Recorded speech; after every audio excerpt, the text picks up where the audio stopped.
Mengenal candlestick. Kita tahu bahwa di dalam chart, selain line chart, Anda juga mengenal candlestick, bar chart, ya. Dan ada berbagai macam jenis chart, ada point of figure, ada Renko chart, dan seterusnya. Tetapi dalam pelajaran kali ini, Anda akan belajar mengenai candlestick dan bar chart. Tapi sebelumnya, saya akan menjelaskan kepada Anda mengenai candlestick ini. Teori dasarnya apa sih sebenarnya? Adalah seorang pedagang beras di Jepang pada tahun 1700-an yang bernama Munahisa Homma. Dia melihat bahwa untuk menghitung tendensi pergerakan harga atau trend, dia menemukan sebuah metode bahwa dia akan mencatat harga pembukaan, harga penutupan, harga tertinggi dan terendah dalam sebuah periode. Sehingga dengan begitu, dia bisa melihat psikologi dari pasar itu seperti apa. Jadi kalau seandainya harga beras itu dibuka di harga pembukaan lebih, kita catat ya, misalnya harga pembukaannya 1000, kemudian dia sempat turun gitu ya, mencapai mungkin 950, lalu kemudian dia naik kembali dan ditutup di 1050 misalnya. Maka itu melambangkan sebuah psikologi di mana pelaku pasar itu cenderung ingin membeli beras. Nah, satu periode demi satu periode dicatat oleh Homma dan pada akhirnya dia bisa menginterpretasikan psikologi yang terjadi. Dan hebatnya, candlestick ini bisa membaca tren. Jadi dari sebuah candlestick yang ada di time frame yang besar, itu bisa di breakdown ke time frame yang lebih kecil dan pada akhirnya bisa melihat arah pergerakan tren. Kalau Anda melihat di ilustrasi ini, yang disebut candlestick, itu bentuknya seperti lilin. Bentuk seperti lilin ini sebenarnya bukan lilin, tetapi dia mencakup informasi yang ada di pasar. Jadi harga pembukaan itu langsung dicatat di dalam sebuah chart, misalnya hari ini market dibuka di harga 1000. Maka kita bisa lihat, kita tarik garis mendatar, ini adalah 1000, ya, garis mendatar pendek, kemudian harga naik mencapai 1100. Tiba-tiba kita bisa lihat candlesticknya bertumbuh pelan-pelan ke atas mencapai 1100. Ya, di situ 1100. Pada saat harga last atau harga terakhir atau harga penutupan dibandingkan harga pembukaan lebih tinggi, maka candlestick akan berwarna hijau biasanya atau putih atau whatever itu, yang jelas bukan merah dan hitam. Ya, artinya harga penutupan atau last lebih tinggi daripada harga yang saat ini pada hari ini adalah pada satu periode itu di open, dia akan berwarna positif hijau dan seterusnya. Oke.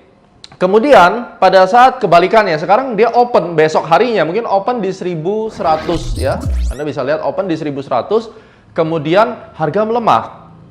Ternyata waktu dia melemah itu karena ada selling pressure yang lebih besar dan tiba-tiba Anda bisa lihat pelan-pelan harga turun meninggalkan harga open ya. Disinilah dia langsung berubah menjadi merah atau hitam. Dari situ kita melihat bahwa ternyata pada saat candlestick merah dan hitam ini berpengaruh karena apa?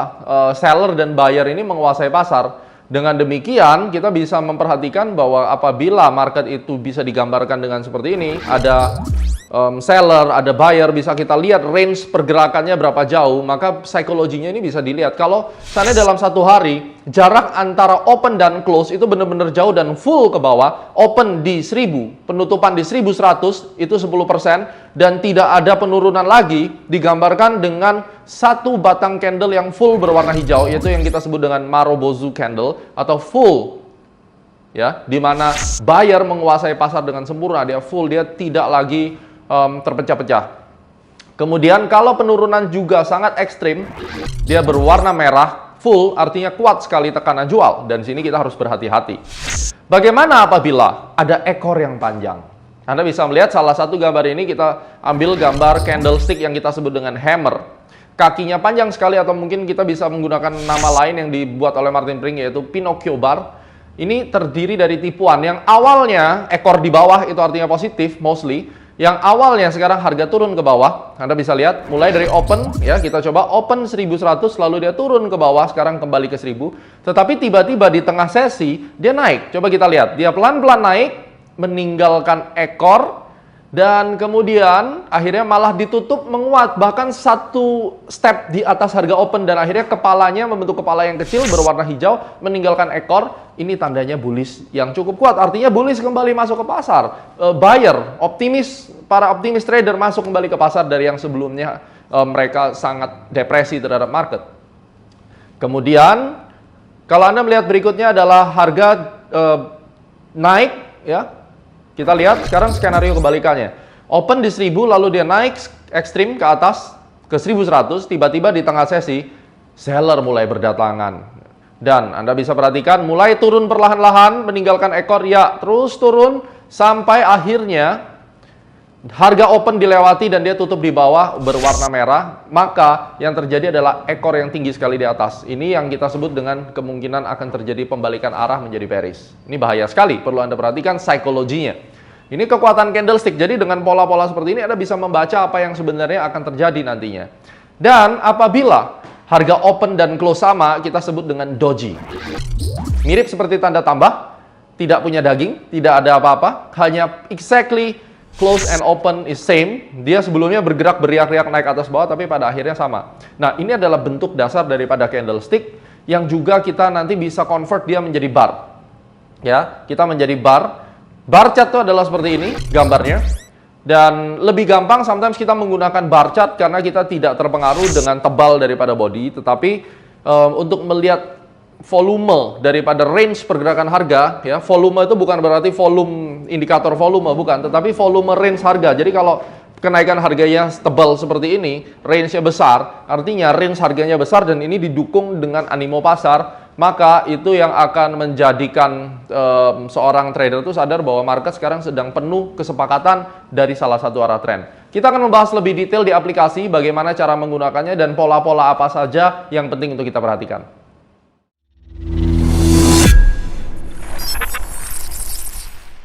Setelah Anda mempelajari teori tentang candlestick for trading, saat ini kita akan berbicara mengenai bagaimana aplikasi daripada candlestick for trading. Ada 202 pattern candlestick, tetapi ini terlalu luas sekali untuk kita pelajari. Untuk basic di dalam trading, kita tidak mengambil candlestick secara keseluruhan yang akan kita pakai, tetapi ada pola-pola tertentu yang akan sangat membantu Anda di dalam melakukan trading. Dan ini akan sangat simple sekali, gampang untuk diaplikasikan, dan saya akan menjelaskan tempat, ya, artinya placement untuk candlestick ini idealnya di mana sih? Apakah dalam setiap melakukan analisa Anda harus menggunakan candlestick atau hanya situasi-situasi tertentu saja Anda menggunakan candlestick? Ya, dalam hal ini kita tidak terlalu spesifik ke candlestick, ya, tetapi kita bicara mengenai bentuk pola harga, apakah itu menggunakan price bar ataukah menggunakan candlestick misalnya. So, dalam kesempatan kali ini mari kita lihat. Kalau di sini ada bentuk kotak-kotak ini, maka saya mewakilkan pembahasan ini dengan candlestick, tetapi pada umumnya tidak. Yang akan kita bahas itu adalah mungkin dari bar chart juga, dari candlestick juga, tetapi saya akan mengambil esensi yang paling penting karena fungsi daripada candlestick dan seterusnya ini untuk trigger, ya, untuk penentuan di sini loh, dan ini loh saatnya harga sudah terbentuk di support, ya, memang harga sudah mencapai support, tetapi bagaimana Anda mengetahui bahwa ya di support ini lalu saya harus mengexecute tombol buy itu seperti apa? Setelah kita menentukan support dan resistance, kita akan menentukan di mana kita akan mengeksekusi, ya. Itu sekali lagi yang harus selalu ada di mindset bahwa pada saat Anda sudah mengetahui trennya bullish, Anda sudah menentukan titik swing low dan seterusnya, kita yakin bahwa saat ini adalah secondary reaction dan kemudian akan naik gitu ya. Maka yang harus Anda lakukan adalah menentukan titik entry-nya, karena titik entry-nya ini yang lebih penting. Atau mungkin Anda sudah menggabungkan dengan dynamic support resistance misalnya. Mungkin Anda sudah menggabungkan dengan dynamic support resistance, ya, seperti di gambar ini. Maka yang akan kita lihat adalah bagaimana pergerakan harga selanjutnya dan kita di mana entry-nya. Tapi sebelumnya kita akan lihat dulu sesuai dari chapter sebelumnya bahwa kita prediksi bahwa harga akan turun, ya, setelah mencapai level ini. Ternyata benar, setelah mencapai level exponential moving average 90 benar-benar turun seperti chapter sebelumnya, ya. Sudah 40 pips. Jadi teori bahwa EMA 90 adalah rejection area untuk harga itu sangat bisa diandalkan, ya. Mungkin Anda akan kelebihan seperti ini, tetapi ini akan menjadi satu trigger yang baik karena Anda sudah mengetahui ada area EMA 90. Nah, ini akan kita jadikan contoh sekaligus. Sebelum kita masuk, saya akan membreakdown terlebih dahulu mengenai pola pergerakan harga. Adapun pola candle atau bar yang sangat krusial dan penting secara psikologi, Anda harus mengerti ini. Di mana yang paling gampang diidentifikasi adalah apabila terbentuknya sebuah candle, katakan yang ini bull, Anda sudah tahu sebelumnya bahwa kalau ini candle bull maka open ada di bawah dan kemudian close ada di atas, sedangkan kalau bear open di atas, close-nya di bawah misalnya, ya. Nah, di dalam kasus ini yang paling penting dilihat di sini yang paling signifikan ekornya panjang sekali. Dan ini juga panjang sekali ekornya. Ini merupakan area yang menandakan bahwa awalnya harga turun lalu kembali naik, dan ekor ini yang memberikan satu konfirmasi kuat bahwa kemungkinan besar ini adalah trigger kita untuk masuk. Ya, ini adalah trigger kita untuk melakukan eksekusi buy atau mungkin eksekusi sell, dan munculnya bar-bar ini haruslah berada pada tempat yang tepat, alasan yang tepat. Misalnya, munculnya bar ini berada pada area resisten atau support yang kuat. Mungkin di klasik support yang kuat, tiba-tiba kita sudah memberikan area klasik support ya, misalnya klasik supportnya di sini, atau klasik resisten misalnya, atau mungkin kita balik saja, klasik supportnya di bawah, klasik resistannya di atas. Nah, ini misalnya daerah klasik yang kuat. Lalu tiba-tiba muncul ekor ini, artinya memang betul setelah ini kemungkinan besar akan dilanjutkan dengan kenaikan harga. Nah, pertanyaannya kan ini berarti kalau kenaikan harga di sini akan dilanjutkan dengan kenaikan, mungkin ini adalah badan cangkul yang baru gitu ya, naik badan cangkul yang isinya adalah candle-candle ini. Oke. Maka yang harus Anda lakukan apa? Yang harus Anda lakukan adalah bersiap membeli pada saat next bar, the next bar dari candle ini. Misalnya next barnya opennya di sini atau next candlenya open di sini. Nah, lalu di mana kita akan membeli? Next barnya opennya di sini, lalu entry sell-nya di mana? Nah, ini yang akan kita bahas. Sebelum kita ke sana, adapun bentuk lain selain yang gampang nih ekor ya. Anda melihat ekor pada area support resistance misalnya. Di chapter sebelumnya pada saat harga gold running saya sudah mengatakan bahwa ini harga naik lalu akan kita take profit di situ, dan saya sudah dapat $2.000. Take profitnya di EMA 90. Tadi saya mengatakan Anda bisa putar kembali videonya bahwa setelah nyampe sini seharusnya dia akan turun. Turunnya kemana? Tadi saya tarik sampai setengah ya. Dan itu kurang lebih tadi 60 pips. Ternyata benar turun. Dan Anda perhatikan di area moving average 90, saya berikan yang lebih tebal. Terjadi muncul sebuah pola yang mirip sekali dengan gambar ini. Ekornya panjang ke atas. Ini ekornya panjang ke atas dan kepalanya seperti martil, seperti kotak ya, sama persis, hanya saja itu di situ ada ekornya dikit. Tapi itu nggak jadi masalah, yang jelas ini adalah candle pembalikan arah dan ekornya terjadi tepat pada area moving average 90, kemudian diikuti dengan kejatuhan harga. Entry-nya biasanya kalau seperti ini, apa yang harus dilakukan? Cara entry, mari kita breakdown terlebih dahulu. Jadi kita melihat ini, cara entry-nya itu ada beberapa cara, tetapi yang paling umum biasanya Anda ambil separuh daripada kakinya. Di sini separuh daripada kakinya. Kita bisa menunggu sampai harga turun atau naik ke separuh dari kakinya. Tetapi kelemahannya adalah bisa saja dia langsung turun dan Anda tidak mendapatkan apa-apa.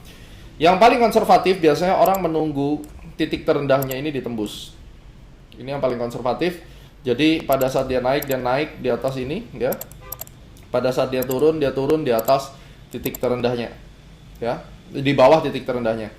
Kemudian cara berikutnya adalah harga open next bar, Anda bisa entry.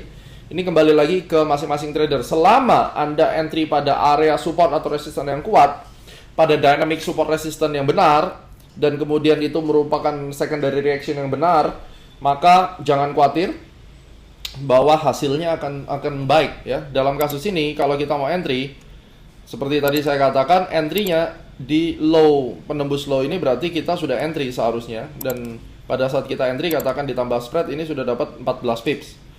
Ya, tinggal kita mencari target support yang kuat di mana. Misalnya, ini adalah kaki-kaki support yang kuat, kita bisa aiming turun sampai di level ini. Dan Anda mungkin juga bisa mewaspadai area konsolidasi. Ya, ini juga ada ekor, maybe akan berhenti di 1310 untuk tahap awal sebelum dia turun ke bawah, dan ini sudah memberikan Anda 57 pips, 57 ya, 57, angka yang di tengah itu 57 pips. Dari 1314 sampai 1310 kurang lebih. Ini merupakan cara untuk melihat rejection seperti ini ya. Ini rejection. Jadi rejection itu pembalikan arah. Setelah harga naik kena 90, dia langsung meninggalkan ekor. Kalau sudah ada ekor-ekor panjang seperti ini merupakan satu tendensi bahwa trennya akan berlanjut, dilanjutkan bearish. Dan Anda bisa lihat di sini titik low-nya ini yang akan ditembus sama dia. Begitu ditembus, dia turun, dia dalam sekali. Kenapa berani kita asumsikan seperti itu? Satu, trennya bearish, terlihat turun terus. Kedua, waktu dia membentuk kenaikan atau secondary reaction, dia naik sampai ke EMA 90 lalu membuat ekor di sana dan kemudian turun ekstrim sekali ke bawah ya, turun ekstrim sekali ke bawah. Kemudian kita bisa lihat pola-pola ini akan selalu berulang seperti ini karena history repeat itself tadi. Kita buktikan di area-area menjelang EMA 90 ini membentuk ekor juga. Ya. Dan ekor-ekor inilah yang akan membantu Anda untuk menentukan trigger. Ya. Jadi semakin panjang ekor semakin baik. Contohnya di sini ada ekor panjang, dia turun, kemudian dia menutup gap. Jadi di dalam kasus ini ada gap. Di kesempatan yang lain kita akan membahas tentang gap nanti. Ya. Kalau di CIT program, gap merupakan chapter khusus yang akan kita dalami karena ada beberapa jenis gap yang perlu Anda perhatikan. Tapi untuk saat ini sebagai dasar Anda perhatikan, begitu tutup gap, lalu dia mengekor, begitu ada ekor di area strong resistance atau strong support, hati-hati akan kemungkinan terjadi pembalikan arah, karena memang itu adalah missionnya. Ada ekor seperti ini, di area support resistance, supportnya yang mana, resistannya yang mana, ya, dia otomatis kalau ekor bawah akan sensitif terhadap support, ya. Ini merupakan area harga tertinggi sama harga terendah. Ini biasanya saya pakai ya dari candle yang di bawah ini. Harga tertinggi dan terendah karena ini cukup strong, kita gunakan di sini. Itu hampir menyentuh dan dia mengekor, kemudian naik. Ya, itu teknik pertama apabila kita menggunakan Pinocchio bar. Kita sebut ini sebagai pin bar atau Pinocchio bar. Jadi pin bar ini seringkali terbentuk pada area-area strong resistance, strong support, ya, kemudian dynamic resistance, dynamic support. Lantas bagaimana kalau seandainya suatu ketika kita mau membeli atau kita mau trading, tetapi kita ketinggalan, kita sudah tahu trennya ini naik cukup signifikan, kita bakal tungguin, tetapi kita tertinggal, apa yang harus dilakukan? Ya, mari kita lihat di sini. Pada gold, saya kasih M30, saya menjelaskan pada Anda tentang inside bar patterns. Jadi ada inside bar patterns yang perlu diperhatikan. Arti dari inside bar ini adalah bar atau candlesticknya itu di dalam bar sebelumnya, dan bar sebelumnya ini cukup besar sehingga pada saat kita trading kita itu berada di tengah-tengahnya, di dalam tengah-tengahnya sini ya. Dan itu bisa di area support resistance ya, karena lebih baik lagi kalau di area support resistance berarti dia sebagai awal mula untuk pembalikan arah harga atau yang kita sebut dengan reversal. Misalnya di sini ada resisten. Ada resisten di sini ya. Nih. Kemudian harga naik kena resisten lalu turun. Nah, pada saat ini ya, ini kan naik misalnya. Kemudian ini turun. Kemudian pada saat ini naik dan turun, sebelumnya di atas membentuk seperti ini. Inside bar. Pada formasi inside bar, candle yang lebih besar yang tidak ditembus atas bawah disebut mother bar, dan yang lebih kecil disebut inside bar. Oke. Kalau sudah seperti itu, maka inside bar ini akan berfungsi sebagai pembalikan arah karena more than likely dia akan ditembus ke bawah seperti ini. Jadi ditembus kaki daripada mother barnya ini ditembus, harga itu akan melanjutkan penurunan. Ini kalau inside barnya terjadi untuk reversal. Pertanyaan berikutnya, kalau saya sudah mengetahui bahwa tren ini sekarang bergerak 45 derajat up, tetapi saya ketinggalan, saya mau beli ketinggalan, misalnya di sini ketinggalan, apa yang harus dilakukan? Untuk itu Anda bisa menggunakan inside bar trading sebagai continuation. Di dalam kasus ini Anda bisa lihat ini ada inside bar. Maka kalau sudah ketinggalan seperti ini, yang bisa Anda lakukan adalah Anda beli di atas mother candle-nya, atau kalau mother candle-nya cukup lebar, Anda bagi dua mother candle-nya. Kita ambil nilai titik tengah daripada mother candle-nya. Anda akan mendapatkan Oke, Anda akan mendapatkan harga yang cukup baik karena apa? Biasanya the next bar dia akan melakukan penurunan sampai separuh daripada range atas bawah ya. Jadi yang paling atas dipakai Fibonacci juga bisa, atau Anda hitung saja berapa. Anda hitung manual. Ya, 50% itu tepat di kakinya ya. Jadi 50% itu saya kasih garis merah ya, tepat di ujung kaki. Jadi ada dua. Kalau Anda udah ketinggalan, pasang buy stop di atas, Anda siap buy pada saat dia break, atau antri di perutnya. Kalau kecil, inside bar-nya kecil, induknya kecil, nggak masalah ya. Kita tinggal gunakan buy stop di atas dan kemudian dia akan naik tembus atas. Dalam kasus seperti ini menarik nih. Yang ketiga ya. Awal mulanya dia adalah inside bar, awal mulanya. Tetapi bar berikutnya setelah dia tembus atas, bersamaan dengan itu dia tembus bawah. Ini yang disebut dengan outside bar. Ya, kalau ini inside bar, ini outside bar kebalikannya. Dan biasanya outside bar kalau terjadinya di area-area resisten yang kuat, maka yang akan terjadi adalah reversal. Jadi di dalam kasus ini, kalau kita lihat, ini adalah reversal. Dari mana kita tahu itu adalah resisten yang kuat? Mari akan kita lihat pada saat dia reverse itu posisinya di mana. Kenaikan ini menggunakan, kita bisa mengikuti pergerakan arah harga ini sampai di mana bisa menggunakan Fibonacci. Ini 1357 dan resisten berikutnya itu ada di 1358 ya. Kalau kita menggunakan Fibonacci, kita tarik dari sini, ternyata dia pas berada di 78,6. Itu adalah rasio yang nanti akan kita bahas di chapter selanjutnya. Basic Fibonacci saya akan berikan, karena untuk kelas Fibonacci itu memerlukan waktu yang cukup panjang, tapi saya akan berikan basic yang simple untuk bisa Anda gunakan ya. Jadi katakan dengan menggunakan Fibonacci saya tahu bahwa di sini ini ada resisten yang kuat. Let's say kita menganggap ini resisten yang kuat dan mendekati resisten yang kuat tersebut, karena itu adalah harmonic resisten dengan Fibonacci. Anda bersiap-siap terjadinya pembalikan arah, dan pembalikan arah yang terjadi saat ini ya. Ini adalah sebuah engulfing. Engulfing itu adalah candle yang kebalikan dari mother candle-nya yang di luar, atau kebalikan dari inside bar. Ini yang disebut dengan outside bar. Outside bar, tembus atas dan tembus bawah. Ini yang penting untuk Anda ketahui. Jadi setelah dia inside bar dibalas dengan outside bar, harusnya kita buy mungkin ya, karena kita mencoba buy. Ternyata begitu buy langsung turun ke bawah. Yang bisa kita lakukan dalam kasus ini, kita segera cut loss dan langsung berbalik sell. Jangan ditahan buy atau jangan di average ke bawah, never. Anda bisa langsung lakukan sell short otomatis ya. Nah, ini merupakan pelajaran yang sangat penting sekali, karena ini hampir ada di semua market. Anda harus mengetahui dengan betul ekor itu penting. Kemudian untuk kita masuk itu apa yang harus dilakukan, itu harus kita ketahui.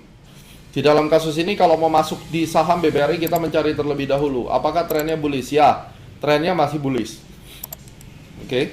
Tetapi apakah boleh kita masuk? Kita belum boleh masuk. Kapan kita boleh masuk? Menunggu sampai harga masuk ke area support. Di mana area supportnya? Tentunya kita sudah belajar klasik support resistance di sini ya. Kemudian kita menunggu dia masuk dan membuat ekor itu dulu. Atau dia mungkin tidak membuat ekor, tetapi membuat inside bar. Misal di dalam kasus ini terjadinya inside bar. Ya, inside bar yang ada di sini adalah, ini ada satu bar, kemudian ada yang di dalamnya, dan pada saat dia tembus atas running ya.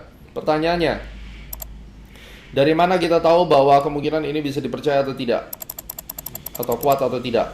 Kita lakukan perhitungan seperti ini. Ini adalah area atas bawah, dan kita melihat bahwa pelemahannya ini mencapai area strong support. Dan pada saat dia berada di area strong support, ternyata dia membentuk satu inside bar ini dulu. Maka ini merupakan lonceng untuk kita masuk di saham BRI. Dari mana? Karena sebelumnya kita mencari di mana sih strong supportnya. Strong supportnya misalnya kita pakai ini, atau mungkin Anda mau menggunakan yang ini ya. Maka ini adalah strong supportnya. Begitu dia hit di sini, kemudian dia mulai up dengan signifikan ke atas ya. Ini merupakan strong spot yang bisa kita gunakan sebagai referensi untuk entry.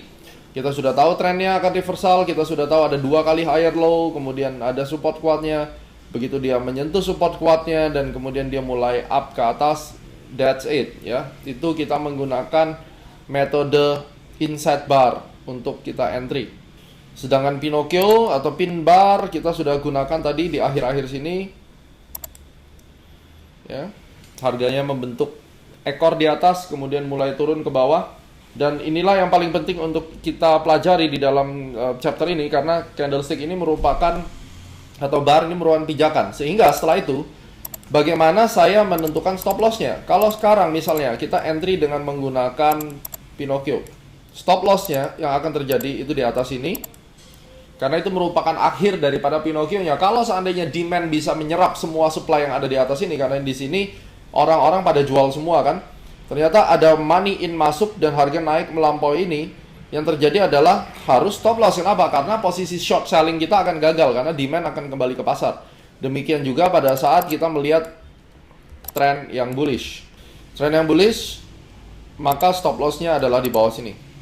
Ini harus kita ketahui, pada saat dia ditekan terus sampai ke bawah sini, maka stop loss harus dihit karena dia akan berbalik arah menjadi bearish ya. Dan kalau kita perhatikan di sini gold masih tetap melemah setelah dia membentuk pin bar. Jadi ini merupakan salah satu strategi nyata setelah kita men-setup trennya, menggambar swing low-nya, mengcoding higher low dan seterusnya. Kemudian kita sudah menentukan support resistance-nya. Apa yang dilakukan setelahnya? Kita sudah memiliki support resistance. Apa yang harus dilakukan? Yang harus dilakukan adalah Anda menemukan ekor-ekor tersebut atau inside bar tersebut, atau pada saat Anda ketinggalan Anda bisa masuk di tengah-tengah market dengan inside bar tersebut, baik buy maupun sell. Dan akhirnya Anda memiliki referensi yang jelas untuk melakukan entry dan stop loss. Kita akan bertemu di chapter selanjutnya untuk membahas aplikasi daripada trendline dan teorinya.